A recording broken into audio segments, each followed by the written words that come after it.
What's good, y'all? It's your boy Rome, and I'm back with another reaction video. Today we about to react to something brand new, little informational video.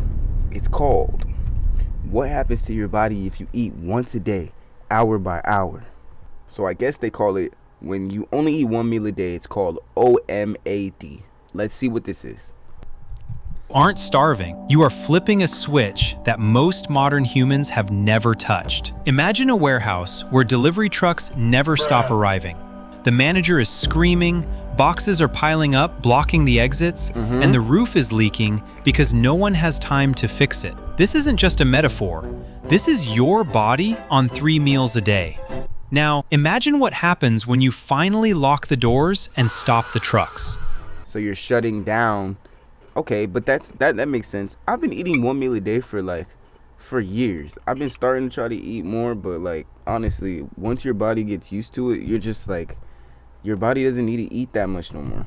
For the first time in years, the cleaning crew comes out. Today, we are looking strictly at the physiology of what happens when you stop eating. We're going to walk through the 23-hour timeline, hour by hour, so you can understand exactly why waiting for that one meal might be the single most powerful decision you make for your health. Let's start the clock.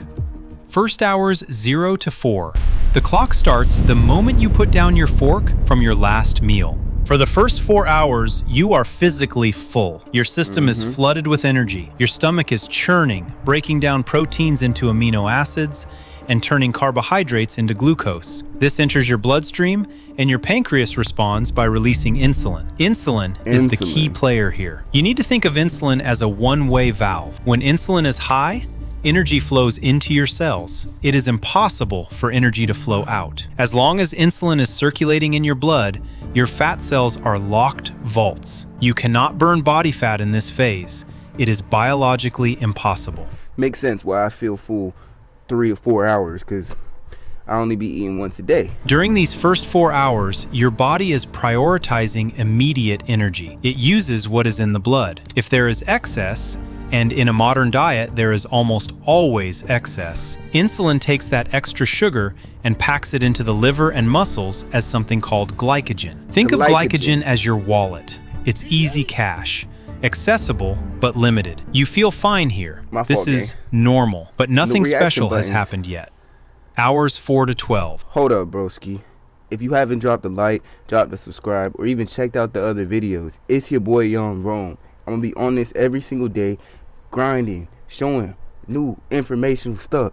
Yeah, I got my dolphin. So now we move into the zone where most people give up. Around hour 6 or 8, your blood sugar begins to normalize. The massive influx of energy from your meal is gone. The warehouse is quiet. The insulin, that busy manager, starts to clock out. You're hungry. This is where your brain sends a signal. Hey, the easy cash in the wallet is running low. This is ghrelin, the hunger hormone. It spikes. You feel that rumble in your stomach. What up, ghrelin? You might feel a little irritable. This is the moment most people mistake for starvation. They think, oh no, I'm shaky, I need to eat. But you aren't starving. You are just addicted to the easy fuel. Your body is like a car that has only ever run.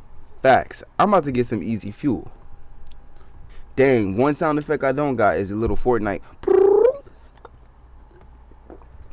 That was some easy fuel.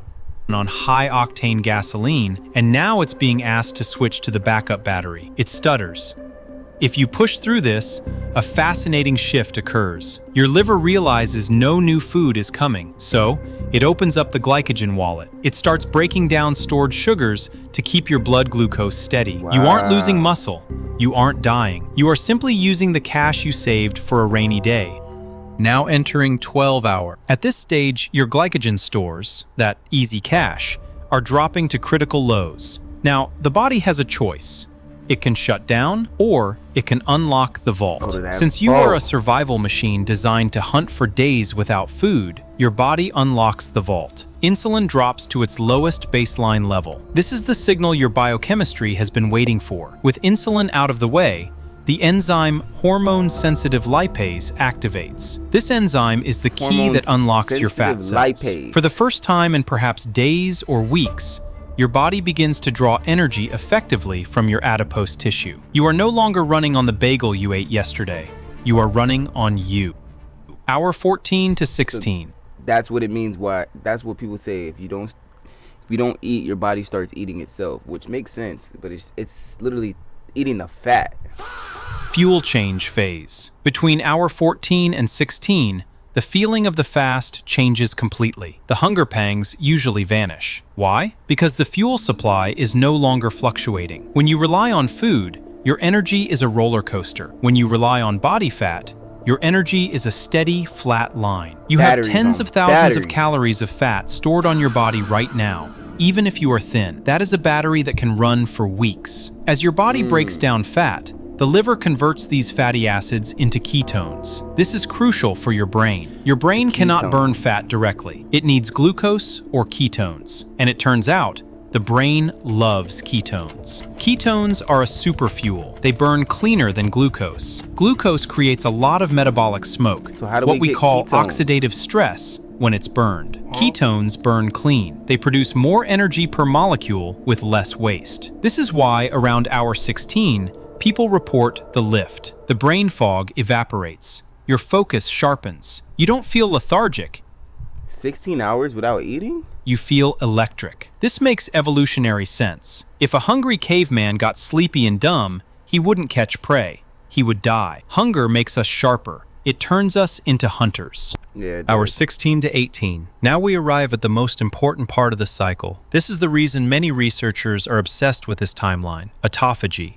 Remember that warehouse we talked about? The one that was too busy to ever get cleaned? At Yeah. hour 18, the warehouse has been empty for a long time. The manager looks around and realizes he has a problem. He needs proteins to keep the machine running, but no new delivery trucks are coming in. So, he orders the staff to start scavenging. They look around the warehouse for broken shelving, rusty pipes, and old trash. They break these down and melt them to create new, strong steel. In your body, your cells start hunting for damaged proteins. They find mitochondria, the little energy factories in your cells that aren't working well anymore. They find misfolded proteins that could eventually lead to diseases like Alzheimer's. They even find viruses and bacteria hiding in the cell. Your body creates a membrane around this junk, Oh shoot, you start using it?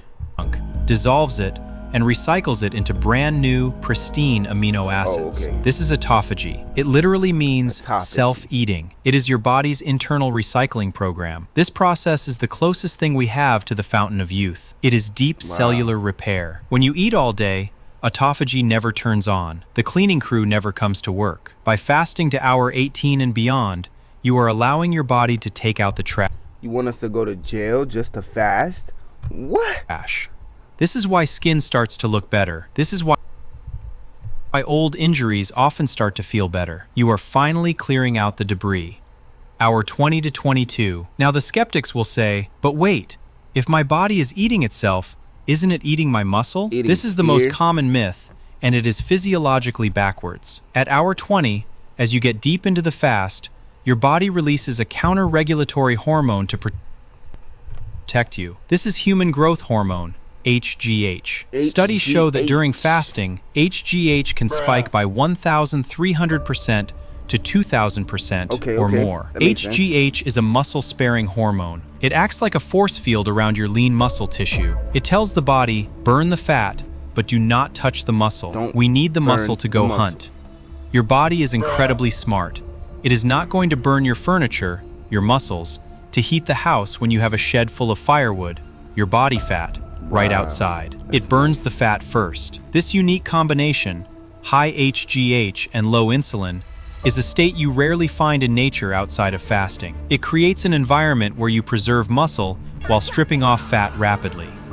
Hour 23. You are now approaching your eating window. Your body is primed. Your insulin sensitivity is through the roof. Think of your cells like a dry sponge. A wet sponge can't soak up any more water. That's a cell that has been fed all day. But a dry sponge, a fasted cell, is ready to absorb. Your digestive system has had a 23-hour rest. The inflammation in your gut lining has had time to settle. The bad bacteria in your gut, which thrive on constant sugar, have been starved back, while the resilient good bacteria remain. You are running on pure fat. Your brain is lit up on ketones. Your cells have recycled their waste.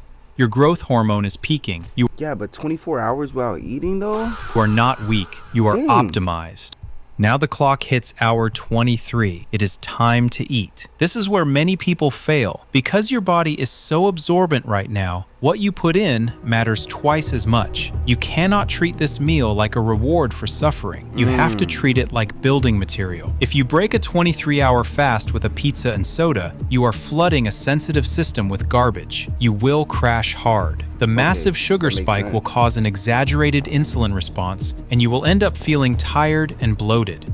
You need to continue the logic of the fast. Step 1 is the foundation. Start with protein, high-quality protein, steak, eggs, salmon, chicken. Your body is desperate for amino acids to rebuild the structures it broke down during autophagy. This is where the muscle repair happens. Step 2 is the energy. Add healthy fats, avocados, olive oil, butt, nuts. Since your body is already in fat-burning mode, He said avocado, burning oil, butt nuts? What's butt nuts? eating fat keeps that metabolic machinery running smoothly. It keeps your insulin response moderate. Step 3 is the micronutrients. You need volume. Since you are only eating once, you can't get your potassium and magnesium from small snacks. You need a large volume of vegetables, leafy greens, cruciferous vegetables, fermented foods like sauerkraut. These provide the minerals that prevent cramps and fatigue. When you eat this way, nutrient-dense and high satiety, you will find something surprising. You get full fast. Your hormones, leptin, which tells you you're full, and ghrelin, which tells you you're hungry, are finally communicating properly. You stop when you are nourished, not just when you are stuffed. That's lit. The adaptation period. Now, I want to be real with you. If you jump from 6 meals a day straight to 1 meal a day tomorrow, you are going to feel terrible. Your body needs to build the metabolic machinery to burn fat. It takes time to manufacture the enzymes. Yep. It takes time for the liver to get efficient at making ketone. Yeah, don't just start eating 1 meal a day, and there's no way you're gonna make it to literally 23 hours without eating. What I meant by 1 meal was like 1 meal at the beginning of the day, maybe 1 meal. Okay, so I was wrong. Maybe 2 meals a day then. This is called metabolic flexibility. For the first week, you might feel headaches. You might feel weak. This isn't because the diet is bad. It's because your body is going through withdrawal. You are dumping electrolytes. The fix is simple: salt. When insulin drops, your kidneys release water and sodium. You need to replace it. A little pinch of sea salt in your water during the fasting window can stop the headaches instantly. Don't rush it. Push your breakfast back by 2 hours, then 4, then skip it, then push lunch back. Ease your body into the water. Don't just dive into the deep end. And fasting is a stressor on the body. For people who are already high stress, have poor sleep, or thyroid issues, fasting for 23 hours can spike cortisol, so avoid if you are already stressed. This protocol is for healthy adults. Do not attempt this if you are pregnant, nursing, have a history of eating disorders, or are taking medication for diabetes or blood pressure without consulting a doctor. If you're not healthy, do not do this. We live in a food environment hostile to our biology, designed to make us fear hunger. But hunger isn't an emergency. It's a signal you can control. Beyond the weight loss and time saved, OneMealADay gives you a man's gotta eat, a woman's gotta eat. Freedom. You stop being a slave to your blood sugar and return to the ancestral rhythm. Hunt, feast, rest.